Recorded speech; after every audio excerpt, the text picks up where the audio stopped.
Pant বা পায়জামা গুটিয়ে সালাত পড়া যাবে কি?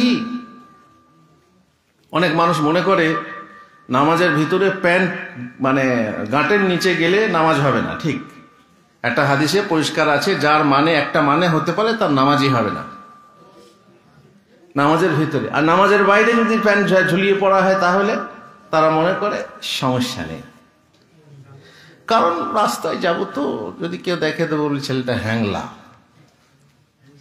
মানে বুঝতে পারছেন মাথার টেরি কেন সোজা করা হয়? থেকে থেকে থেকে থেকে মাথার টেরি সোজা করে, থেকে থেকে থেকে থেকে বেশ মাঝে মাঝে কার জন্য করে আপনারা ভালো জানবেন কার জন্য করে।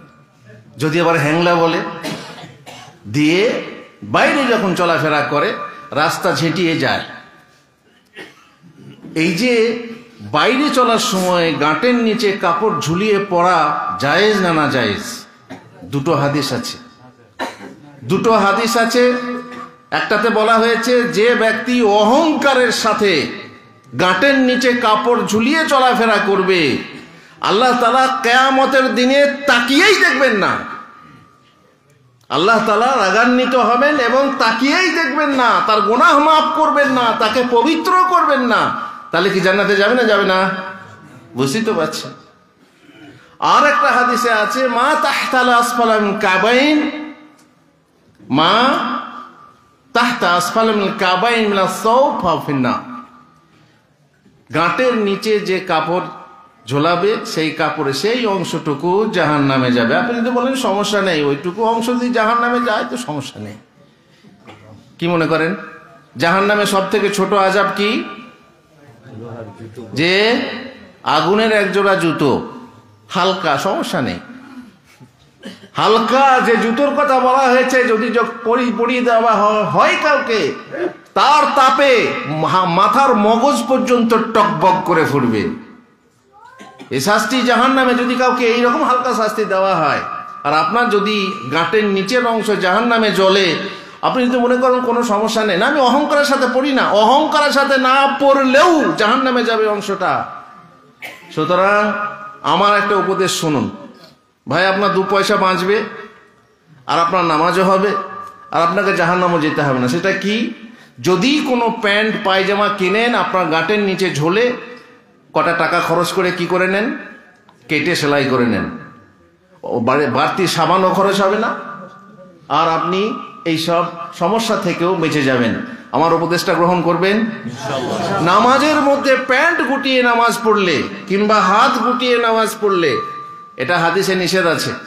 রাসূলুল্লাহ সাল্লাল্লাহু আলাইহি ওয়াসাল্লাম বলেছেন আমাকে নিষেধ করা হয়েছে আমি যেন কাপড় গুটিয়ে নামাজ না পড়ি, নামাজের মধ্যে কাপড় না গোটাই। চাহে আপনি নামাজ পড়তে পড়তে গোটান অথবা আগে মসজিদ ঢোকার আগে গুটিয়ে নেন, একই ব্যাপার।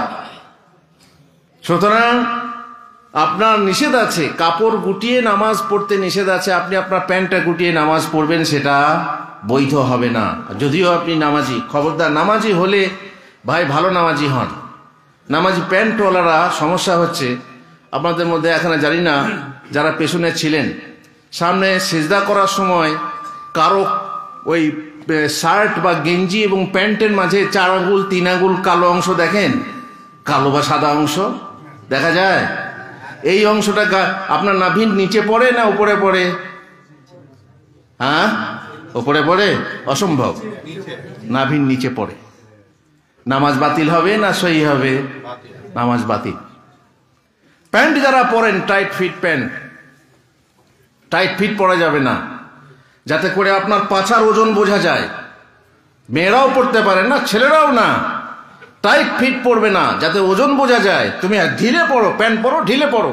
প্যান্ট পরা হারাম বলছি না, কিন্তু ঢিলে প্যান্ট পরো আর গাঁটের উপরে পড়ো, আর এমন পড়ো যাতে তোমার সিজদা করার সময়ে তোমার গেঞ্জি উপর দিকে চলে গেল আর প্যান্টটা নিচের দিকে চলে গেল, আর তোমার আওরাত বের হয়ে গেল, তোমার লজ্জাস্থান বের হয়ে গেল। যা বের হলে তোমার কি হয়ে যাবে? নামাজ বাতিল হয়ে যাবে। অতএব খুব সাবধান।